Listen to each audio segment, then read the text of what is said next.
یو کس وایي چې سمندر ته کتل لا عبادت دی، که نه په یو کتاب کې ویلي دي چې 3 څیزونو ته کتل عبادت دی،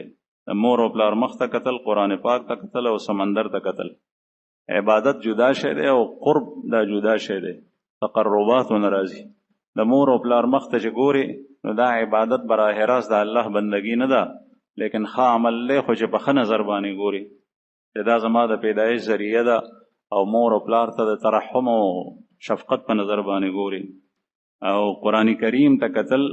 هغې کې د تلاوت کولو ثواب دی، او قرآن پاک کې د کتو د اجر ډیریږي چې یو سړی ځان ته تلاوت کوي په یاد باندې قرآن پاک نی مخې ته نو هغه اجر نشته چې کوم د قرآن پاک په کتو کې. او سمندر ته کتل لا مې کله نه دي لیدلي، البته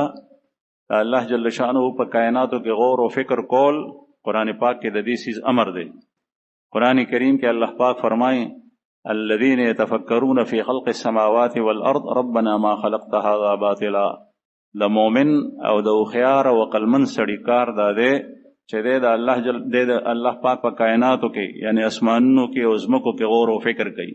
غرونو ته ګوري، اسمان ته ګوري، نور سپوږمۍ ته ګوري، ستورو ته ګوري، سمندر ته ګوري، ځنګل ته ګوري، او بیا د